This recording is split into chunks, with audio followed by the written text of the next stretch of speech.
Sabado, pumunta ako ng simbahan. Pinagdasal ko. Sabi ko, nandito kami sa simbahan. Inaantay ko kung magpupunta ka. Hindi. Pinauna mo yung pride mo. Na dapat, ikaw yung magsusumamo sa akin eh, kasi ikaw may kasalanan. Pero ako'y nagmamakaawa sa'yo. Nagmamakaawa ako sa'yo na piliin mo kami ng anak mo. Alam mo naman yung hinahanap ka ng anak mo minsan. Tuwing gabi, hindi ka makontak. Sasabihin ng anak mo, nakalapag yung phone ko, Mami, Daddy call. No, anak, hindi natin makontak ang daddy. So, bakit ka ganyan? Sobrang sama ka namin sa'yo. Minahal kita, di ba? Sa tuwing umuwi ka, pinag-iinit kita ng tubig. Para sa paa mo, pinaghihilot kita pag masama yung pakiramdam mo. Kahit ako, kahit masama yung pakiramdam ko, iniintindi pa rin kita. Tapos sasabihin mo sa akin, may nakikita kang mali sa akin ngayon. Ngayon wala na. Sasabihin mo wala akong pagmamahal. Anong ginawa ko noon? Walang taon. Alam mo bang hirap ko nung nagtitainig ka? Sinabi ko yun sa'yo, di ba lahat nakasangla, pati ATM ko nakasangla. Para may pambayad lang ako sa sasakyan nung punta sa training mo. Bakit nangingi ba ako sa parents mo? Hindi ako nag-iig. Sinuro ko lahat kahit nahihirapan ako. Tapos sasabihin mo, wala akong pagmamahal. Pinagpapuntaan kita. Kilala mo ako. Bakit? Nagawa ko bang malakit? Nagawa ko ba? Bakit nagsinagalit ka, di ba? Nagagalit ka yung... Saan mo sinasaktan? Padar, di ba? Bakit pinarinig ka ba sa akin?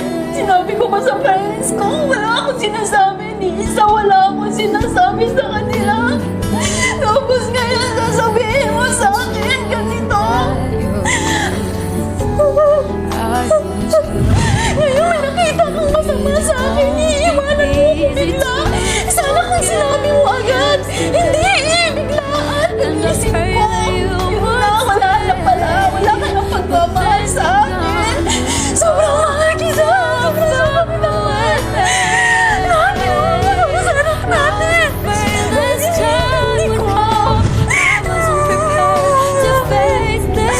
Sabihin mo kami naman.